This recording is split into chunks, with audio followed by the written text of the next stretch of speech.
এখানে রাজুককে সিটি কর্পোরেশনদেরকে কঠোর হতে হলে কঠোর হতে হবে। টাকাগুলো আছে ধরে নেওয়া হয় পুরনো ঢাকা। পুরনো ঢাকার ঝুঁকি কেবল এই জন্য না যে ওটার বিল্ডিংগুলো পুরনো, এই জন্য যে ওখানে খোলা জায়গা নেই, এই জন্য যে ওইখানে প্রায় প্রতিটা বাসাতেই ঝুঁকিপূর্ণ কেমিক্যালের কারখানা আছে। সেগুলো সেই চকবাজার আর নিমতলির পর থেকে আমরা শুনে আসছি সরানো হবে, কিন্তু এখনো পর্যন্ত সরানোর কোনো রকম কার্যকর ব্যবস্থা আমরা দেখি নাই। দুইটা প্রকল্প আছে, দুইটা প্রকল্প, একটা টেম্পোরারিলি শিফট করার কথা, একটা পার্মানেন্টলি শিফট করার কথা।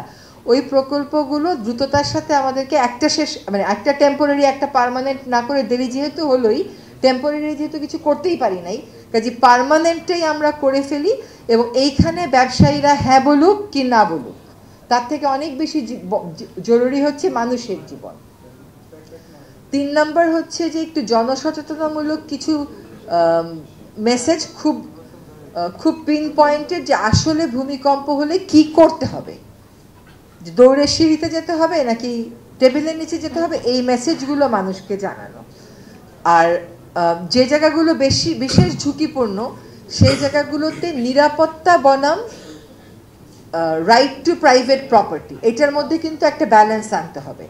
কারণ বাড়ির মালিক অনেকেই অনেক রকম আইনি প্রক্রিয়া শুরু করে দিবেন, বা রাজুক যখন বলবে এই ভবনগুলো ঝুঁকিপূর্ণ, এগুলোকে ভাঙতে হবে, অনেক সময় রেট্রোফিটিংয়ের কথা বললে বাড়ির মালিকের হাতে সেই টাকা নাও থাকতে পারে, তখন তাকে আর্থিক একটা সহায়তা দেওয়ার, সহজ শর্তে একটা ঋণ দেওয়ার কথা ভাবতে হতে পারে।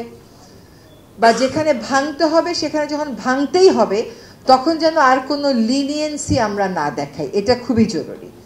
আর 5 নম্বর হচ্ছে, যদি আমরা খোলা জায়গার কথা বলি, যখন আমরা বিল্ডিংয়ের অ্যাসেসমেন্ট করব, একই সাথে নেইবারহুডের অ্যাসেসমেন্ট করব, একই সাথে কিন্তু নেইবারহুডের শুধু অ্যাসেসমেন্ট না, রেসপন্স মেকানিজমে কি থাকতে হবে এইটাও ডিজাইন করতে হবে। আমার মনে হয় 6 মাস থেকে 1 বছরের মধ্যে যদি আমরা এই কাজগুলো করতে পারি এবং তারপরে বাস্তবায়নে চলে যাই, এটা ভালো হবে। আমাদেরকে কিন্তু প্রকৃতি অনেক সময় দিল, গত কয়েক বছর যাবৎ বারবার ভূমিকম্প হচ্ছে, কিন্তু এইবারের মতন ভয় মনে হয় না আমরা আর কখনো পেয়েছি বলে।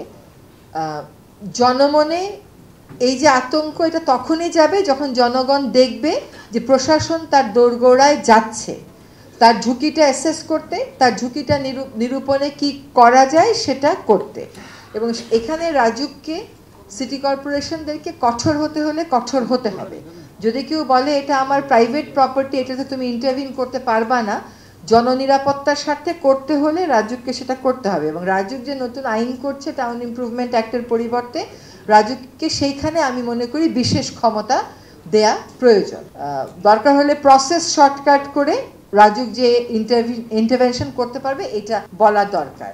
আসলে যে প্রবন্ধটা উপস্থাপন করা হলো এখানে তথ্য আছে, কিন্তু এই তথ্যের ভিত্তিতে নেক্সট স্টেপটা তো আর নেওয়া হয় নাই। তথ্যটাকে এখন আমাদের অ্যানালাইজ করে নেক্সট স্টেপটা নিতে হবে। এটা আমার ধারণা র্যান্ডম স্যাম্পলিং এর বেসিসে হয়েছে, কিন্তু র্যান্ডম স্যাম্পলিং এ এখন আমাদের বসে থাকার সুযোগ নাই। কাজে আমরা নেইবারহুড ধরে ধরে বিশেষ করে এইখানে যেগুলো নেইবারহুড বেশি ঝুঁকিপূর্ণ এসছে, সেই সমস্ত ঝুঁকিপূর্ণ নেইবারহুডে আমরা অ্যাসেসমেন্টের জন্য লিস্ট করে বলে দিই যে এই ফার্মকে আমরা বললাম।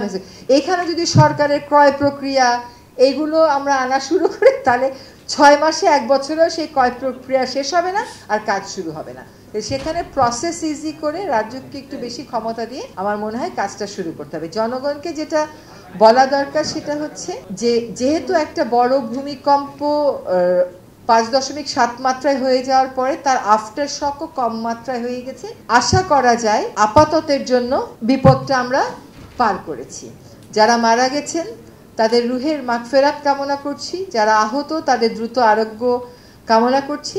আতঙ্কিত হয়তো কোনো সমস্যার সমাধান হবে না, বরং আপনাকে কি করতে হবে, সরকারকে কি করতে হবে, এটা ডিফাইন করে চলেন আমরা কাজটা করা শুরু করে দিই। আপাতত যেহেতু খুব বড় কিছু হয়নি, বড় কিছু যে হলেও যেন আমরা প্রস্তুত থাকতে পারি, বড় কিছু যে হতে পারে এটার তো একটা বার্তা আসলো, আমরা যেন প্রস্তুত থাকতে পারি সেটার জন্য সকলেই আমরা রাজুককে এবং অন্যান্য সংস্থাকে, আমি মনে করি রাজুকের পাশাপাশি সার্ভিস প্রোভাইডার যারা আছে, ফায়ার ব্রিগেড যারা কাজ করেন, ওয়াসা, ডেসা, গ্যাস, তাদেরকেও কিন্তু অ্যাওয়ারনেস করতে হবে যে ওরকম হলে গ্যাস পাইপলাইনটা কোথা থেকে বন্ধ করতে হবে। They should be volunteers in the community also. আমরা দুর্যোগ অনেক মোকাবেলা করেছি, আমাদের মতন বড় বড় বন্যা মোকাবেলা করে তারপরের মাসেই আবার দাঁড়িয়ে যায় এমন জাতি পৃথিবীতে কম আছে। তো এটাও ইনশাল্লাহ আমরা একসাথে সকলে মোকাবেলা করতে পারবো।